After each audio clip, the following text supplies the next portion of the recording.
Hello friends, welcome to my channel. जय जगन्नाथ सांग माने आसंतु आज आम किचन गार्डन पाई किछि लिक्विड फर्टिलाइजर बा बायो एंजाइम प्रस्तुत करबा। से बायो एंजाइम प्रस्तुत करिया पई मु किछि घी कुआरी पत्र काटिकी नउची। एटी घी कुआरी पत्र गछर तळ पत्र उडको काटी देबे। तळ पत्र उडको काटी देले मु एटी छोट छोट गछ सब उठितला घी कुआरी गछ मूल रे। मु जेहेतु एई पत्र काटिबे से गछ गुड़िक सब उपुड़ेकी नहीं अन्य जगार गोटे पोती देछि। एई घी कुआरी गछ यदि गोटे लगेबे ताले से चारि पाख जाक आपे तार छोट छोट कुआ उठिबो। से छोट छोट कुआरू तुम पुणी आहरी घी कुआरी गछ कर परिबे। मेठी जते छोट छोट गछ थिला ताको उपुड़े देछि। आहरी गोटे दिटा भी अच्छी ताको उपुड़े देकिर मु ताको ता मूल बर्तमान माटी देदेवी। जो कंपोस्ट खत करछि से कंपोस्ट खत को देदेवी। एटी मु बहुत घी कुआरी गछ लगेछि। प्राय 40-50टा खंडे गछ लगेछि। 40-50टा गछरु मात्र 4-5टी गछरु मु पत्र काटिक नै जाछि। पत्र काटिक नै कि तामे इथरे पुणी हमर जो किचन कंपोस्ट करछि ताको दे देले गछ गुड़िक पुणी बढ़िबो ना पुणी आहुरी कुआ देबो। घी कुआरी गछ गोटे लगे बोले आपण से 100 गछ हम।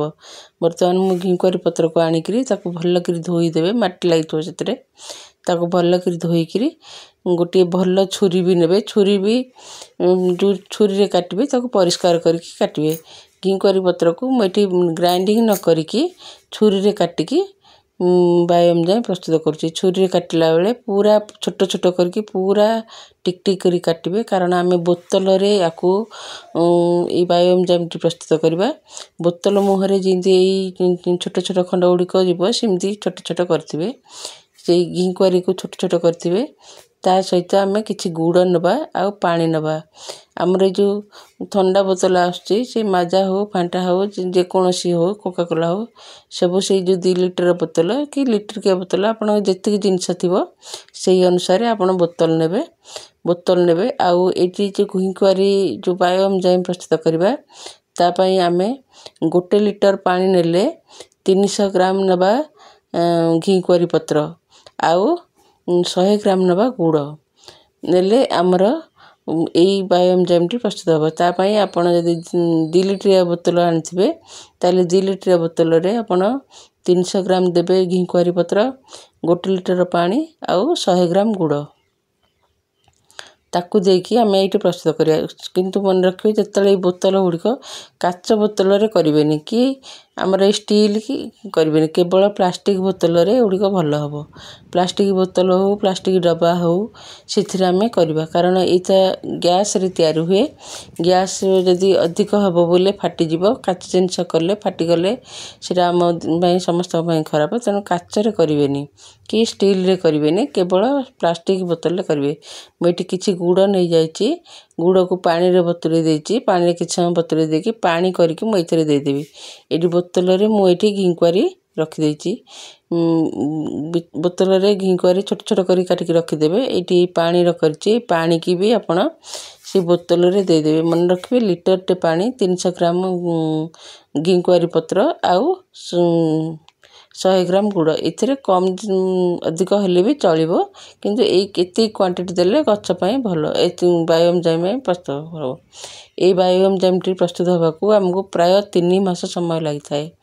आपण जदि शीघ्र शीघ्र करिया पई चाहतुए ताले बड़ प्लास्टिक बोतल रे ए प्लास्टिक बाल्टी रे ए घी कुआरी गुड़ आ पानी देकरी 15-16 दिन रखी देकी ताको गछरे देले भलो। किंतु एमिति कले एथरे ना पोक लागिवो ना दुर्गंध हबो। ए गुड़िक बहुत बढ़िया टनिंग एथरे एलोवेरा रो लिक्विड फर्टिलाइजर टी आमे गछरे देले हमको अन्य कोनोसी सार भी दबाकू पड़िबोनी। ना डीएपी ना एनपीके सबुथ पई ये बहुत भलो। ई रूट डेवलपमेंट में बहुत भल हुए। गछरे देले हमर चेर गुड़िक बहुत भल हुए। गछरे फूल फल आसीबारे भी सहायता करे।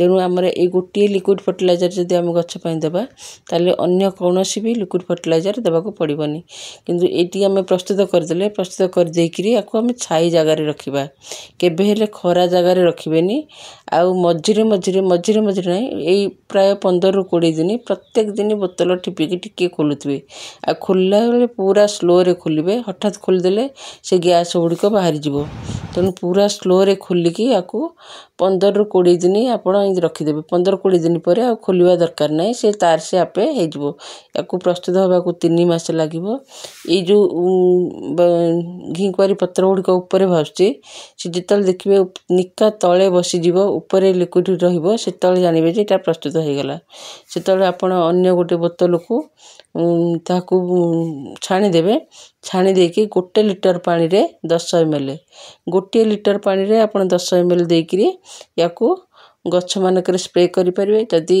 गछ मूल रे देबा को चाहतबे ताहले अधिक देले चलिबो किंतु गछ रे स्प्रे कलाले 1 लीटर रे 10 ml देबे कारण आमे जे टॉनिक खाउचे बा विटामिन खाउचे सिमती एटा गछ पई विटामिन बा टॉनिक तेणु याकू अधिक परिमाण रे व्यवहार करिवेनी एई भिडियोटी जदि मोर भल लागुथो ताले लाइक आ सब्सक्राइब करिवे जय जगन्नाथ संग माने रहिली एमिति किचन गार्डन पई बायोएंजाइम फर्टिलाइजर तयारी करी आमे जीरो बजेट रे गोटे किचन गार्डन तयारी करि परिबा आ अधिक खर्च कले जदि कम खर्च रे आमे किंती बगीचा करि परिबा।